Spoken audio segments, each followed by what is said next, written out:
Kitra eny Akarobato eny baolina nivon'ny fokotany izy ity zay iarahany mpikarakara amin'ny mpanohana ny olona Bertin Randriamiaingo izay notanterahana tamin'ity androany ity ny lalao famaranana.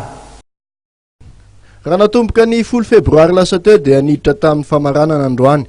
Teny amin'ny kianja Ambodivoanjo ilontika ny famaranana baolina kitra ho an'olona fito nampitondraina ny anarana hoe Grand Tournoi d'Akarobato. Ity fanany ity izay efa miditra amin'ny andian'ny 17 sahady. Ekipa marobe ho an'ny sokajy rehetra no nandray anjara tamin'izany fifaninanana izany.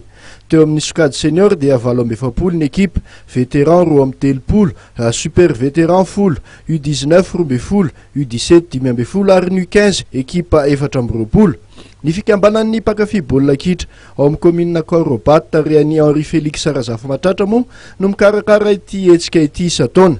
Omby roa an'ny sokajy senior sy vétéran miampy amboara sy ondry no natolotra izy ireo an'ny mpandesy tamin'ity fifaninanana ity. Tonga nanome voninahitra ity famaranana ity ny lolo Madagasikara Randriamiaingo Bertin izay nilalao teo amin'ity kianja ity taloha. Tsy adinona araka izany ny nanampy sy nanohana ara-pitaovana ny mpikarakara sy ny mpanday anjara. Ho azy dia namafisiny hatrany fa mampiray ny rehetra ny fanatanjahantena. Mahatonga ny tenako hoe tonga ity ary manotrana izao lalao famaranana izay atao eto amin'ny commune Akarobato zao dia mareko manokana ny tenako dia mpilalao ary lalao teto amin'ity terrain ity. Ray izany no voalohany izay. Faharoa, ireo commune sy ny organisateur ato anatin'ny commune dia marisy lahatra dia mifanohana sy mifanampy foana izay hatramin'izay ka hatramin'izao. Ary ny tena farany dia makafy any atao hoe lalao baolina kitra hatramin'ny atao hoe kely indrindra ka hatrany amin'ny lehibe indrindra ary mandray anjara amin'izany daholo ny mponina ity dia mahafinaritra izay. Dia izay no ilazako hoe kianjan'ny fifankatiavana zany natao hoe mampifankatia ny tanora ety amin'ny faritra Akarobato ny indrindra sy Tanjombato sy ny commune manodidina mihitsy. Dia eto Atsimondrano zany ao anatin'ny district ity kianja ity. Noho izany dia mifanohana hatrany izay mba ahafahana mijery lavitra ny atao hoe fialamboly an'ny vahoaka izy raha ohatra ka raisina amin'ny ankapobeny satria tsy ho aiza intsony ireo mpilalao ireo fa lalao jeu à 7 izy io na jeu à 9 arakarak'izay tiany zareo dia ny mahafinaritra dia hoe lalao mpifankatia izy. Tetsakilan'izay dia nakasitraka hatrany ny fanohanan'ity olona ity ny mpikarakara sy ny ben'ny tanàna Akarobato. Ity hitantsika amin'ny sary ity dia famaranana ho an'ny sokajy super vétéran nikatrohan'ny ekipan'ny THT Tanjombato miakanjo manga amin'ny sary sy ny ekipan'ny Dragon Sport Tanjombato.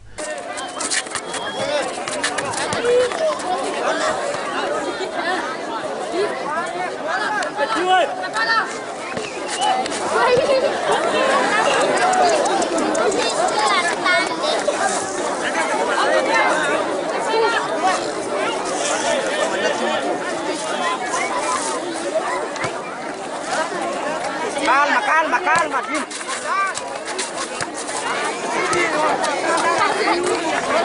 Batera, control de bala, tata, controle. Twist. Aleva.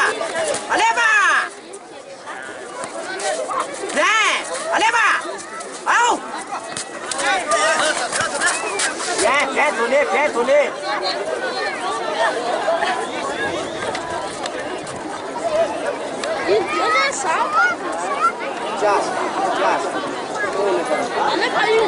Fantatra fa aorian'ity fifaninanana ity dia isiny fifaninanana manokana karakarain'ny commune Akarobato hoentina manetsiketsika izany fanatanjahantena eo anivon'ny ity commune ity izany.